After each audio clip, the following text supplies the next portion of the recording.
Welcome to all. कैसे हैं आप सब? आई होप सब ठीक होगा, पढ़ रहे होंगे, बेहतर होगा। चलिएगा अपने टॉपिक पे आते हैं। आज की क्लास हमारी अलंकार की रहेगी और अलंकार जैसा कि पिछले कई क्लासेस में हमने कवर किया है और हम सभी ने मिलकर अध्ययन किया है अलंकार का। अलंकार क्या होते हैं, अलंकार कितने प्रकार की होते हैं और अलंकार को कैसे पहचाना जाता है, उदाहरण सहित बहुत अच्छे से हम सभी ने समझा था। आज के क्लास में अभ्यास प्रश्न आपको करवाए जाएंगे जो कि पिछले एग्जाम्स में, कई सारे एग्जाम्स में अलग अलग परीक्षाओं में पूछे गए हैं और तो उसको समझने का प्रयास करेंगे कि कैसे अलंकार के उदाहरण को पहचानना है। जैसा कि हम सभी समझ चुके हैं तो आज अभ्यास करने का प्रयास करेंगे। प्रैक्टिस क्वेश्चन है कुल। तो चलिएगा क्लास को स्टार्ट करते हैं। बहुत अच्छे से आपने पिछले क्लासेस को उम्मीद करते हैं देखा होगा, समझा होगा, नोट्स बनाया होगा। उसी के आधार पर आज के कुछ अभ्यास प्रश्न किए जाएंगे। तो चलिएगा स्टार्ट करते हैं। पहला है, देखिए सबसे पहले हेडिंग ही पढ़िए, अलंकार अभ्यास प्रश्न। ठीक है, तो अब देखिए पहला है हम सभी का प्रश्न, 3 बेर खाती थी 3 बेर खाती है में कौन सा अलंकार है? चलिएगा, मुझे लगता है कि सबसे पहले मैं रिवाइज करवा दूं, उसके बाद ही क्वेश्चन को कराऊं। तो जैसा कि देखिएगा, यमक अलंकार हमने पढ़ा था, श्लेष अलंकार पढ़ा था। तो यमक अलंकार में हम सभी ने देखा था एक शब्द 2 बार आएंगे और दोनों के भिन्न भिन्न अर्थ हो तो यमक अलंकार होता है। श्लेष अलंकार में एक ही शब्द के कई अर्थ होते हैं, श्लेष अलंकार होता है। उपमा अलंकार में वाचक शब्द साधारण धर्म है ना, और आपका उपमेय उपमान दिया होता है तो उपमा अलंकार होता है। यदि वाचक शब्द न दिया जाए, सीधे उसी को कोई चीज को किसी चीज बना दिया जाए तो वहाँ रूपक अलंकार होता है। अतिशयोक्ति अलंकार में बढ़ा चढ़ाकर कहते हैं। मानवीकरण अलंकार में किसी नॉन लिविंग को लिविंग बना देते हैं, यानी कि निर्जीव वस्तु को सजीव की तरह सजीव के गुण दोष बता करके प्रस्तुत किए जाएंगे, वो मानवीकरण अलंकार होता है। और फिर हम सभी ने अतिशयोक्ति देखा था, तो अतिशयोक्ति में बढ़ा चढ़ाकर कहा जाता है। अन्योक्ति अलंकार में अन्य के माध्यम से अपनी बात कही जाती है। अनुप्रास अलंकार में वर्णों की आवृत्ति होती है, वो स्वर व्यंजन दोनों हो सकते हैं। तो ऐसे भिन्न भिन्न अलंकार हमने पढ़े थे। उत्प्रेक्षा अलंकार में मनव मानव जनव जानव ज्यों त्यों ऐसे जैसे ऐसे वर्ड्स का जिक्र होता है, तो ये उत्प्रेक्षा अलंकार होता है। तो मुख्य मुख्य अलंकार आपने एक बार फिर से समझ लिया। तो अब चलिएगा प्रयास करने का कार्य करेंगे। कहेंगे 3 बेर खाती थी 3 बेर खाती है में कौन सा अलंकार है? तो बच्चों आपको याद होगा कि हमने आपको इसको यमक अलंकार में बताया था और यमक अलंकार में यहाँ पर हमने बताया था एक शब्द के 2 अधिक जो है, एक शब्द 2 बार प्रयोग होगा और उसका भिन्न भिन्न अर्थ होगा तो यमक अलंकार होता है। ठीक है, तो यहाँ पर देखिए, यहाँ पर बेर आया है। ठीक है, यहाँ पर बेर आया है, बेर आया। एक बेर का मतलब है समय की, मतलब 3 समय 3 टाइम खाती थी, सुबह दोपहर शाम। और दूसरे बेर का अर्थ है बार, मतलब 3 बार खाती थी। तो यहाँ पर बेर बेर का 2 अर्थ है और बेर यहाँ पर यमक अलंकार में यूज हुआ है, तो यहाँ पर हमारा आंसर यमक अलंकार हो जाएगा। आई होप आप भी अपने आप को कोरिलेट कर पा रहे होंगे और समझ पा रहे होंगे। ठीक है, तो ये प्रश्न परीक्षा में आए हुए प्रश्न हैं, उसको एक बार अभ्यास करने का प्रयास करेंगे। तो 3 बेर में यहाँ पर बेर बेर के अलग अलग अर्थ है। ठीक ना, तो आई होप आपको ये प्रश्न समझ में आया होगा। आगे बढ़िएगा, कह रहा है तरड़ के ही संग तरंग में तरड़ डूबी थी हमारी ताल में। यहाँ पर देखिए आप समझ पा रहे होंगे कि यहाँ पर भी तरड़ तरड़ 2 बार यूज हुआ है। ठीक है, कीवर्ड को पकड़ने का कार्य करना है। तरड़ तरड़ 2 बार यूज हुआ है, तो यहाँ पर तरड़ तरड़ का 2 अर्थ। एक तरड़ का अर्थ होता है सूर्य और यहाँ पर दूसरी तरड़ का अर्थ होता है नाव। तो यहाँ पर तरड़ का मतलब सूर्य और दूसरा का मतलब होता है नाव।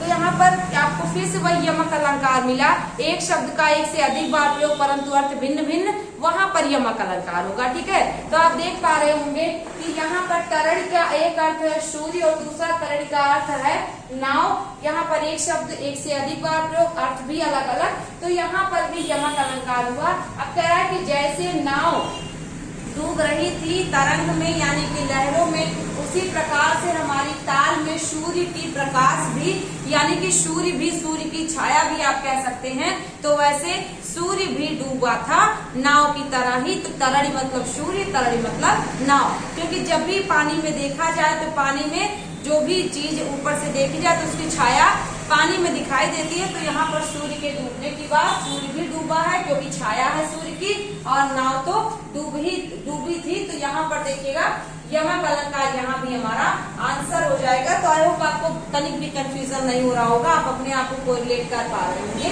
अगला प्रश्न देखते हैं।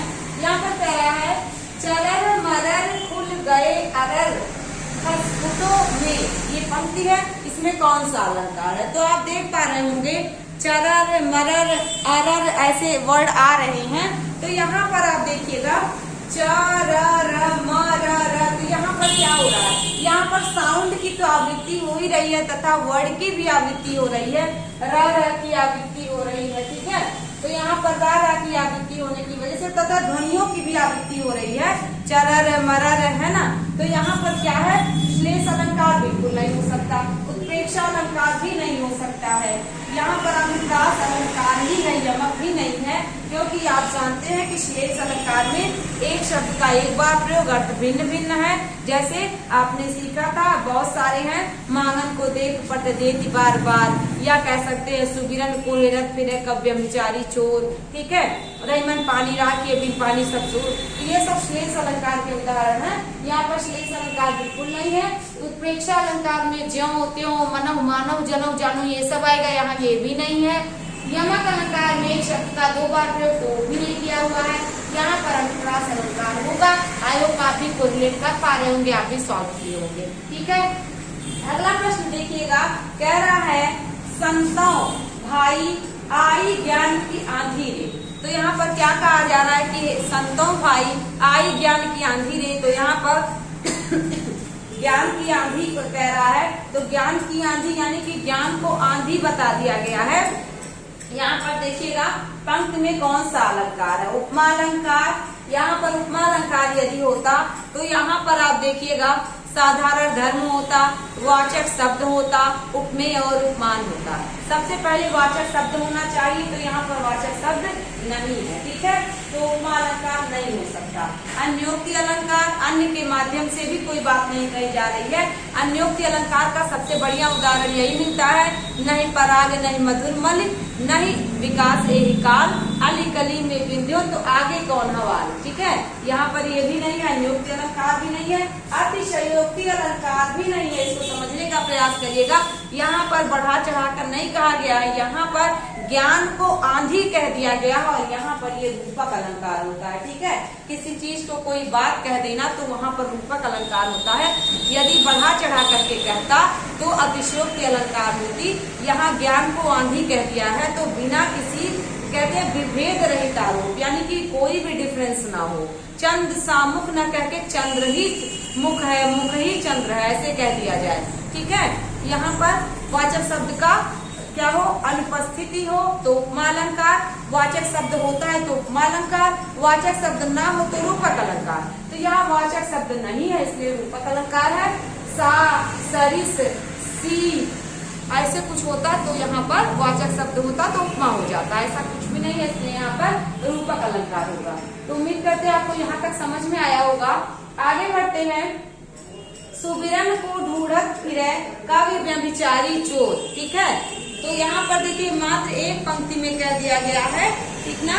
तो एक पंक्ति में कह दिया गया है, अपनी बात को कवि ने कहा है, सुबिरन को हेरत फिरे कवि व्यभिचारी चोर। तो यहाँ पे सुबिरन, सुबिरन का मतलब क्या है?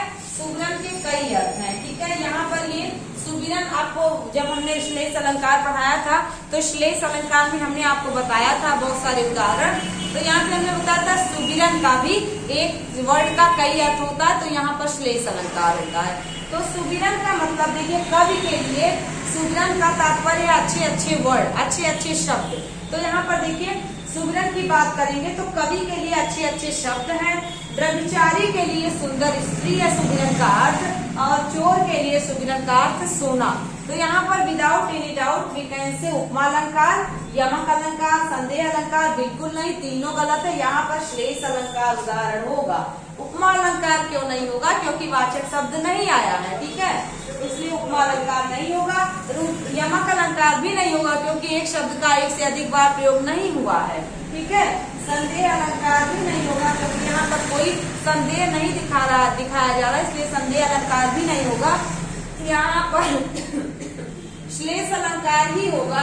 श्लेष अलंकार क्यों होगा? क्योंकि सुबिरन के कई अर्थ हैं, कवि के संदर्भ में सुंदर अक्षर, ठीक है, व्यभिचारी के संदर्भ में सुंदर स्त्री और चोर के संदर्भ में धन का मूल्य हो रहा है। आई होप आप समझ पा रहे होंगे। ठीक है, तो चलिएगा, यहाँ तक आपने भी समझा होगा। अगला देखते हैं, ले चला साथ में मुझे कनक, ज्यों भिक्षुक लेकर स्वर्ण झनक। यहाँ पर ये कनक लिखा हुआ है, कनक। तो यहाँ पर देखिएगा कौन सा अलंकार है, ले चला साथ में मुझे कनक, ज्यों भिक्षुक लेकर स्वर्ण झनक। पंक्ति में कौन सा अलंकार है? यहाँ पर देखिए ऑप्शन आपको मिल रहा है। ऑप्शन में उपमा अलंकार मिला, कहीं पर भी वाचक शब्द नहीं मिला, साधारण धर्म नहीं मिला, किसी को किसी की समानता उपमेय में उपमान नहीं, कुछ भी नहीं है। ठीक है, इसलिए यहाँ पर यमक अलंकार, ये उपमा अलंकार नहीं होगा। यमक अलंकार को भी आप देखें तो यमक अलंकार कनक से नहीं कंफ्यूज होएगा। कनक कनक ते 100 गुण जब आता है उदाहरण, तब यमक अलंकार होता है। यानी कि एक कनक का मीनिंग होता है सोना, दूसरा कनक का मीनिंग होता है धतूरा। यहाँ पर दोनों नहीं है, यहाँ पर कनक एक ही बार यूज हुआ है। ठीक है, तो यहाँ पर यमक अलंकार भी नहीं होगा, रूपक अलंकार भी नहीं होगा, क्योंकि यहाँ किसी को कुछ कहा नहीं जा रहा, विभेद रहित आरोप नहीं हो रहा है। ठीक है, यहाँ पर ले चला साथ में मुझे कनक के भिक्षुक लेकर स्वर्ण झनक, यानी कि सोना लेकर के भिक्षुक जा रहा है मंद चाल में, अच्छी चाल में। तो यहाँ पर आप देखिएगा रूपक अलंकार भी नहीं होगा, तो यहाँ पर उत्प्रेक्षा अलंकार होगा। उत्प्रेक्षा अलंकार क्यों होगा तो बच्चों बहुत अच्छे से आप समझ पा रहे होंगे। यहाँ पर देखिएगा, मनव मानव जनव जानव ज्यों त्यों यों इयो ऐसे वर्ड आते हैं, तो ज्यों यहाँ पर आया है, ज्यों आने की वजह से भी यहाँ उत्प्रेक्षा अलंकार हो रहा है। तो उम्मीद करते हैं आप भी समझ पा रहे होंगे कि कैसे प्रश्न परीक्षा में पूछे जाते हैं। ठीक है, आगे बढ़िएगा।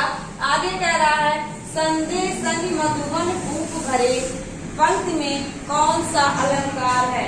संदेशन मधुबन कूप भरे, यानी यहाँ पर कह रहा है, यहाँ पर गोपियां कह रही हैं उद्धव से कि इतने संदेश आ गए हैं, इतने संदेश मैं उनको भेज चुकी हूँ कि जिससे कुआं भर गया है। कूप भरे मतलब कुआं भर गया है, मधुबन कूप भरे, मधुबन मतलब होता है बगीचा। यानी कि इतना हमने संदेशा भेज दिया है कान्हा को कि यहाँ पर कुएं भर गए हैं, लेकिन कान्हा लौट कर नहीं आए। तो यहाँ पर उद्धव से कहा जा रहा है संदेशन मधुबन कूप भरे। यहाँ पर बढ़ा चढ़ाकर कहा जा रहा है ना, स्पष्टता आप समझ पा रहे होंगे। यहाँ अतिशयोक्ति अलंकार है। ठीक है, क्योंकि ऐसा कुछ नहीं होता कि इतने संदेश भेज दिए जाए कि कुआं भर जाए। यहाँ पर अतिशयोक्ति पंक्ति है, यमक अलंकार नहीं होगा क्योंकि एक शब्द का 2 बार प्रयोग नहीं है। अन्योक्ति अलंकार भी नहीं होगा क्योंकि अन्य के माध्यम से बात नहीं कही जा रही है। और मानवीयकरण अलंकार तो बिल्कुल नहीं होगा क्योंकि यहाँ पर निर्जीव को सजीव नहीं बताया जा रहा है। ठीक है, यहाँ पर अतिशयोक्ति अलंकार होगा। आप समझ पा रहे होंगे कि कैसे कोरिलेट करना है, कैसे प्रश्नों को करना है। ठीक है, अगला प्रश्न देखिएगा, कह रहा है, मुदित महिपति मंदिर आए, सेवक सहित सुमंत बुलाए। रामचरितमानस की पंक्तियां हैं। यहाँ पर देखिएगा, कह रहा है मुदित महिपति मंदिर आए, सेवक सहित सुमंत बुलाए। यहाँ पर कौन सा अलंकार है? बिना किसी संदेह के आप यहाँ पर कह पाएंगे, मुदित महिपति मंदिर आए, माँ देखिएगा, सेवक सहित सुमंत बुलाए। सा आवृत्ति हो रही है ना, माँ की आवृत्ति, सा की आवृत्ति। तो यहाँ पर कौन सा अलंकार है? अनुप्रास अलंकार है। बिल्कुल सही। ठीक है, कोई भी मीनिंग निकालने की आवश्यकता नहीं है। उपमा अलंकार कहीं भी वाचक शब्द नहीं दिया है। रूपक अलंकार भी नहीं होगा क्योंकि किसी को कुछ कहा नहीं गया है।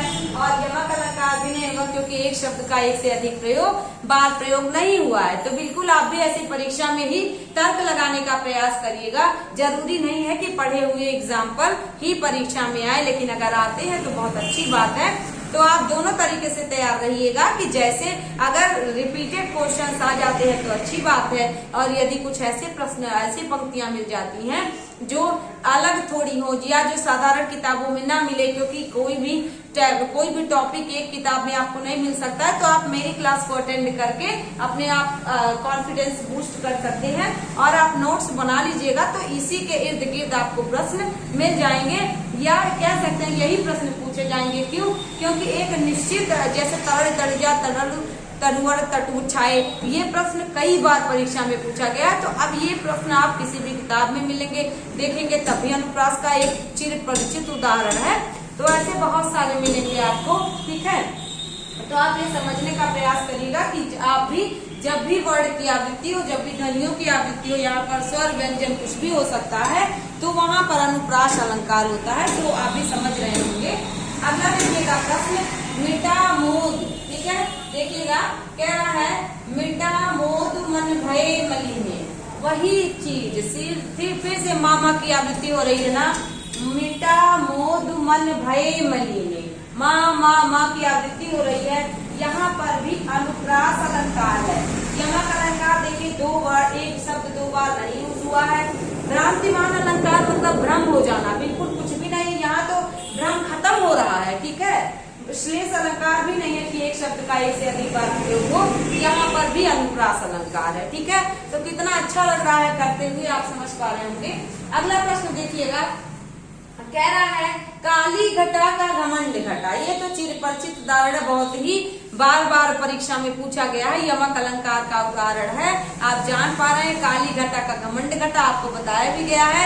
एक घटा का मतलब है बादल और दूसरे घटा का मतलब है घटना, तो इसका अर्थ है बादल, काली घटा का घमंड घटा, और इसका अर्थ है घटना, यानी कि डिक्रीज होना, किसी चीज का कम होना। तो काली घटा का घमंड कैसे घटा, जब वह बरस गई, जब संगनन होकर वर्षा हो गई, बूंदे नीचे आ गई, तो काली घटा का घमंड घट गया, काली घटा की वैल्यू खत्म हो गई। यहाँ पर भी यमक अलंकार है, श्लेष नहीं हो सकता, उपमा नहीं है, अन्योक्त नहीं, यहाँ पर यमक अलंकार है। तो ये बहुत ही उदाहरण अच्छा वाला है, क्योंकि परीक्षा में पूछा भी गया और आपको बताया भी गया है, ठीक है। अगला देखिएगा, मेरे मानस के मोती, यहाँ पर कौन सा अलंकार है? किसी को कुछ कहा जा रहा है ना, मेरे मानस के मोती, यानी किसी को मेरे मानस के मोती कहकर, जैसे कह दिया जाए कि मेरे चंद्रमा, मेरे दुलारे, मेरे प्यारे, या कह सकते हो मेरे, कुछ भी कह के मतलब माँ अपने बेटे को संबोधित करती है। तो यहाँ पर क्या है, यहाँ पर किसी को कोई चीज कहा जा रहा है, मेरे मानस के मोती। तो मेरे मानस के मोती में यहाँ पर देखिएगा श्लेष अलंकार एक शब्द का कई अर्थ बिल्कुल नहीं है, संक्रिय अलंकार भी नहीं, अन्योक्त अलंकार भी, यहाँ पर रूपक अलंकार है, विभेद रहित आरोप हो रहा है, यानी कि कोई किसी को मानस के मोती, यानी कि मानस का मोती बहुत कीमती चीज मानी जाती है। तो यहाँ पर मानस का मोती का मतलब होता है एक कीमती चीज की बात हो रही है, तो इसलिए यहाँ पर रूपक अलंकार होगा, ठीक है। और देखने का प्रयास करते हैं। अगला प्रश्न कह रहा है पीपल पात सरिस मंडोला, यहाँ पर देखिएगा मन कैसा है, मन पीपल के पत्ते के समान डोल रहा है। तो यहाँ पर क्या है, सरिस से आगे आना, उपमा अलंकार है, तो पीपल का पत्ता उपमेय है, उपमान है, इसको समझने का प्रयास करिएगा। देखिएगा पीपल पात सरिस मंडोला, यानी मन क्या है, मन को पीपल का पत्ता के समान बताया गया। तो मन उपमेय है, पीपल का पत्ता उपमान है, जिसकी तुलना की जाए, जिससे तुलना की जाए, तो जिसकी तुलना की जाए वो मन है, मन की तुलना उपमेय हो गया मन, उपमान मतलब जिससे तुलना की जाए, तो पीपल का पत्ता उपमान हो गया, सरिस वाचक शब्द हो गया, डोलना साधारण धर्म हो गया। यहाँ पर उपमा अलंकार है, रूपक अलंकार बिल्कुल नहीं है, मान की तरह बिल्कुल नहीं है, मन और यमक अलंकार बिल्कुल नहीं है। पीपल पात सरिस मंडोला बहुत ही बढ़िया उदाहरण है, परीक्षा में पूछा जाता है और किसी भी बुक में आपको मिल जाएगा, ठीक है। तो आप यहाँ पर देख पा रहे होंगे, यहाँ पर ये उपमा अलंकार है। अगला देखिएगा, पूत सपूत तो क्यों धन संचय, पूत कपूत तो क्यों धन संचय, ये भी बहुत अच्छा उदाहरण है। यहाँ पर कहने का प्रयास कर रहा है, यदि किसी का पुत्र सपूत है, यानी कि अच्छा पुत्र है, संस्कारी पुत्र है, धन सजोने वाला पुत्र है, तो भी माता पिता को धन संचय करने की आवश्यकता नहीं होती है। यदि पुत्र कपूत है, यानी बुरा पुत्र है, तो भी माता पिता को धन संचय करने की आवश्यकता नहीं होनी चाहिए। ऐसा क्यों? क्योंकि यहाँ पर कवि कहने का प्रयास कर रहा है कि यदि पुत्र सपूत है, यानी अच्छा पुत्र है, संस्कारी पुत्र है, धन संचय करने वाला है, तो वह क्या करेगा, अपने संस्कारों से, अच्छे कार्यों से वह धन संचय कर लेगा, धन एकत्र कर लेगा, तो भी माता पिता को धन संचय की आवश्यकता नहीं है। लेकिन यदि पुत्र कपूत है, यानी पुत्र बुरा है, गलत आचरण वाला है, तो वह धन संचय करने का कोई फायदा ही नहीं है, वह समाप्त कर देगा। तो दोनों स्थिति में धन संचय करने की आवश्यकता नहीं होती है। पूत कपूत तो क्यों धन संचय, पूत सपूत तो क्यों धन संचय। यहाँ पर देखिए क्या है, कौन सा अलंकार है, आई होप आप भी यमक ही कह रहे होंगे। यहाँ पर देखिएगा पूत मतलब दो बार, पूत मतलब पुत्र, पुत्र यहाँ पर दो बार यूज है, एक ही प्रयोग हो रहा है। धन धन का प्रयोग 2 बार है, संचय संचय का प्रयोग भी 2 बार है। क्या पूत और सपूत के संदर्भ में अलग अलग मीनिंग निकल रहा है कि अगर पुत्र सपूत है तो भी धन संचय करने की आवश्यकता नहीं होती, और पुत्र सपूत है तो भी धन संचय करने की आवश्यकता नहीं होती, क्योंकि वह धन को समाप्त कर देगा। यहाँ पर यमक अलंकार है, श्लेष अलंकार नहीं है, उपमा नहीं है, मानवीकरण भी नहीं है। तो आई होप आप भी समझ पा रहे होंगे कि यमक अलंकार क्यों है। बहुत अच्छा उदाहरण है। अगला प्रश्न देखने का प्रयास करेंगे।